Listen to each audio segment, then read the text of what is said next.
It's all about understanding why we do certain things in our training so that you can better understand why you should do it in your training. A little bit of background. This is a typical early season workout. We're trying to develop postural integrity, robustness, train against injury, develop hip speed and power, and subsequently also teach the body about how to control itself, proprioception, kinesthetic awareness.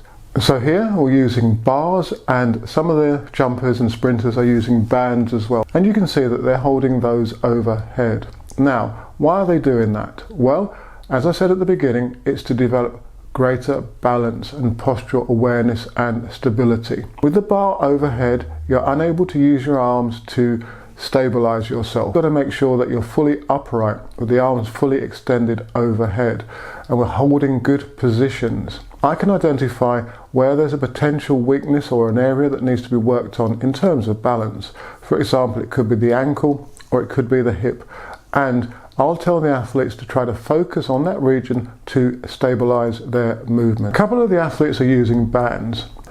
Now, there is a reason for using stretch bands, in that they can throw the emphasis of the exercise onto a different part of the body in a kind of hidden way, and that they can open up joints and make it actually easier to hit positions. So by pulling the band apart on the upper body, you can actually potentially free up the hip region as well. We then moved on to some drills with the bar and bands without shoes, so we can fully engage the ankle and get good extension, for example, and also balance again. When they're moving into position on some of the drills, I say you've got to hold for a second or two and balance. So again, we're looking at that stability, that stabilization across the whole of the body. I focused in on this clip here, as you can see that this particular athlete is moving his hips and his torso when he's attempting to recover his heel. And that shows that he's not able to fully engage, recruit his glutes and his hamstrings in order to get that leg to reverse from the back of the body to the front. He's trying to use his back muscles and also create a rocking movement to assist the movement.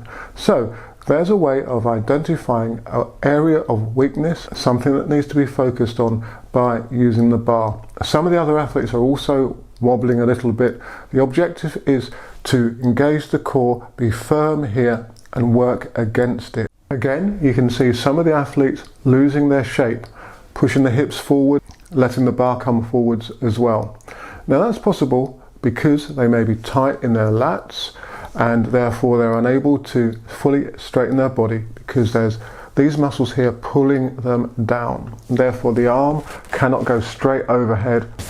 Also, it could be because that's causing tightness in their hips, and therefore they're trying to lean back in order to lift the hips as well. So again, simple movements can identify lots of potential issues, and the coach, I have to try to think of ways around that to correct it. Invariably, what I see in these drills also shows up when the athlete is sprinting or even jumping. So Ayub, who's got the band and who's having difficulty holding it straight overhead, often runs in a seated position and doesn't stay higher on his feet because he's dropping down in consequence. He's also suffering from neural hamstring pain, and that's potentially because again he's impinging his nerves through this kind of crushed, squashed position. So again, we're looking at causes, consequences and potential remedies. I'll talk more about remedies for neural issues in another video. We then progressed to more dynamic drills with the bar and without shoes. And again, we're looking at strong foundations, building strong foundations, I should say. The foot and the ankle complex and the stiffness in that joint is crucial for the performance of sprinting and jumping. If there's a weakness there or a lack of stiffness in that particular joint, then the knee and hip are not going to be able to impart as much force, power as they would be. You've got to fire off a very strong, reactive, stiff ankle joint. Trainers were then put back on and we ramped it up a bit more with some more further dynamic drills and progressed on to running, again holding the bar overhead.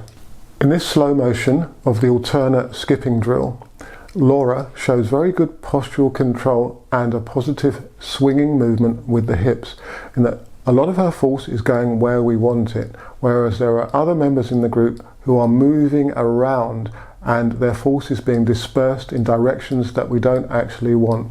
So, engaging the core, holding position, directing the hips in the correct movement is going to apply force where we want it. It can take time to develop that and that awareness of your body in space, which is kinesthetic awareness.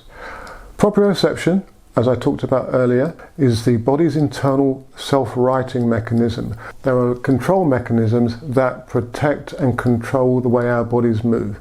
Now we can develop kinesthetic and proprioceptive ability by doing drills such as this, and engaging mentally when doing so as well. Not only should you be focusing on the physical movements, but also applying yourself mentally to them as well, as that is going to assist with the learning and your body's automatic and also unconscious learning of a particular skill as well. With this free leg landing takeoff drill, having the arms isolated and holding the bar or a band overhead is going to place all the emphasis or the exercise on the hips in order to drive it forwards.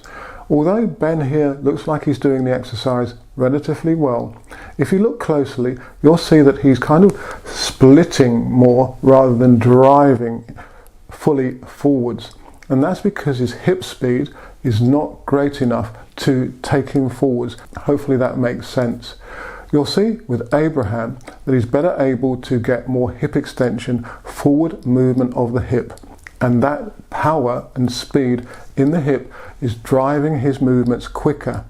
Now that's something that also translates into improved sprint speed as well. A lot of the time I'll be shouting at the athletes hip speed, heel recovery, because we're looking at trying to get greater speed in the hip and delivery of the heel from the back of the body to the front.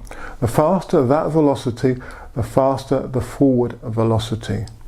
Now, some of the athletes come up to me and say, well, how do I do that? How do I improve? Hopefully I've explained to them, as I've done in this video, how you engage the hips and move quicker. I've also done that in other videos, by the way. However, it can take a while, months, couple of training blocks for them to fully neurally be able to recruit and physically develop the power in their hip extensors and flexors in order to create that driving position. Additionally, a lot of sprinters don't actually know that they're not doing that. Sprinting is something that's often not taught in its entirety. Somebody may look like they're a good sprinter, but the hip speed is not quick enough. If you work on it, you'll improve it and you'll get faster. So, in reference to what I've just said, really look at how Abraham is getting that forward hip extension and range in his running, and then contrast that with Jay here, who's getting the knee lift, but it's more up and down rather than forwards in his transference of hip speed. Then we've got Ayub here, who's getting reasonable knee lift, similar to Jay. He's going forwards, but his heel recovery isn't as quick. Then, coming up next, we've got Laura.